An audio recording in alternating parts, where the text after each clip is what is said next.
ನನಗೆ ಪಾಪ ಯಾರು ಬಂದು ಈ ವಯಸ್ಸಲ್ಲಿ ಗಾಂಧಿ ಸ್ಟ್ಯಾಚ್ಯೂ ಮುಂದೆ ಪಾಪ ಯಾರಿಗೆ ಮನಸ್ಸು ನೋಯಿಸಕ್ಕೆ ಇಷ್ಟ ಇಲ್ಲ. ಯಾವ ನನ್ನ ತಾಯಿ ಪೊರಕೆ ಏಟು ನಮ್ಮ ಅಧಿಕಾರಿಗಳು ಹೊಡೆಯೋ ಅವಶ್ಯಕತೆ ಇಲ್ಲ. ನನಗೆ ಬೇಕಾದ್ರೆ ಹೊಡೆಯಲಿ, ನಾನು ಹೊಡೆಸ್ಕೊಳಕ್ಕೆ ರೆಡಿ ಇದ್ದೀನಿ. ನಂದೇನಾದ್ರು ತಪ್ಪಾಗಿತ್ತು, ನಾನೇನಾದ್ರು ತಪ್ಪು ಮಾಡಿದ್ರೆ, ಅವ್ರ ಬದುಕಿಗೆ ನಾನೇನಾದ್ರು ಕೈ ಹಾಕಿದ್ರೆ ನಾನು ಈ ವಾಸ್ತವಾಂಶ ತಿಳಿಸ್ಬೇಕಲ್ಲ, ಇದನ್ನ ಎಲ್ಲರಿಗೂ ತಿಳಿಸ್ಬೇಕಲ್ಲ. ನಾನು ಹೇಳ್ತಾ ಇದ್ದೀನಿ, ನನ್ನ ರೈತರ, ನನ್ನ ತಾಯಿಂದಿರಿಗೆ ನಿಮ್ಮ ಹತ್ರ ಎಲ್ಲ ಮಾತಾಡಿದ್ದೀನಿ, ನೀವೆಲ್ಲ ಬಂದಿದ್ದೀರಿ ನನ್ನ ಹತ್ರ. ನಾನು ಬಲವಂತವಾಗಿ ಯಾವ ಕಾರಣಕ್ಕೂ ನಿಮ್ಮ ಜಮೀನು ತೆಗೆದುಕೊಳ್ಳುವಂತ ಅವಶ್ಯಕತೆ ನಮ್ಮ ಸರ್ಕಾರಕ್ಕಿಲ್ಲ. ಮುಖ್ಯಮಂತ್ರಿಗಳಾದಂತಹ ಗೌರವಾನ್ವಿತ ಕುಮಾರಸ್ವಾಮಿಯವರು, ಯಡಿಯೂರಪ್ಪನವರು ಏನು ಮಾರ್ಗದರ್ಶನವನ್ನು ಕೊಟ್ಟಿದ್ದಾರೆ ಅವೆಲ್ಲ ಮುಂದುವರೆದಂತ ಯೋಜನೆಗಳು. ಇದು ಕಂಟಿನ್ಯೂಯೇಷನ್ ಪ್ರೋಸೆಸ್. ಇದು ನಾನು ಇರ್ಬೋದು, ಇನ್ನೊಬ್ರು ಇರ್ಬೋದು, ಅದನ್ನ ನಾವು ಮುಂದುವರಿಸ್ತಾ ಇದ್ದೇವೆ.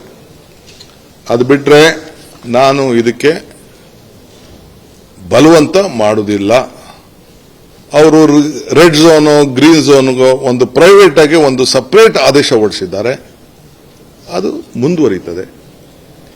ಯಾರು ರೈತರು ಇಲ್ಲ ಪಾಪ ಅವ್ರು ಯಾರು ಮಾರ್ಕೊಳ್ಳಂಗಿಲ್ಲ, ಅವ್ರ ಬದುಕು ಕಟ್ಕೋಬೇಕು, ಅವ್ರ ಕೇರ ನೋಡ್ಕೋಬೇಕು. ಯಾರು ಮಾರ್ಕೋತೀನಿ, ಇಲ್ಲ ನಾನು ಕೊಟ್ಬಿಡ್ತೀನಿ, ನನ್ನ ದುಡ್ಡು ಕೊಡಿ ಅಂತ ಅಂದ್ರೆ ಈಗಾಗಲೇ ನೋಟಿಫಿಕೇಶನ್ಗಳು ಆಗೋಗಿದೆ.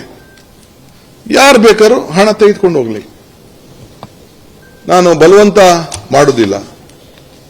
ಮುಂಚಿತವಾಗಿ ನಾನು ರೈತಗಳ ಹತ್ರ, ಅಧಿಕಾರಿಗಳ ಹತ್ರ ಕರೆದು ಮೀಟಿಂಗ್ ಮಾಡಿದ್ದೀನಿ. ಅವ್ರು ಘೋಷಣೆ ಮಾಡಿದ್ದೀನಿ, 2 ರಿಂದ 2.5, 3 ಕೋಟಿ ರೂಪಾಯಿವರೆಗೂ ಕೊಡಬೇಕು ಅಂತ ರಿಕ್ವೆಸ್ಟ್ ಮಾಡಿಕೊಂಡ್ರು. ಆಗ್ಲಿ ಅಂತ ಹೇಳಿದ್ದೀನಿ.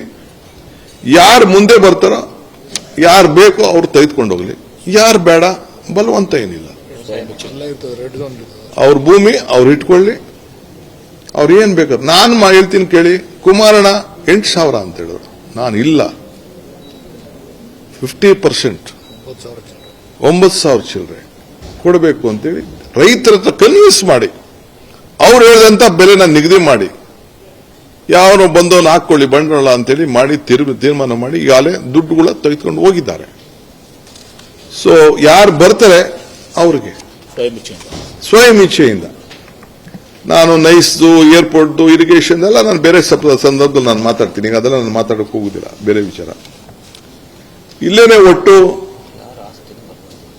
ಯಾರ ಆಸ್ತಿ ಕೂಡ ನಾವು ಬಲವಂತವಾಗಿ ನಾನು ತೆಗೆದುಕೊಳ್ಳುವಂತ ಅವಶ್ಯಕತೆ ಇಲ್ಲ.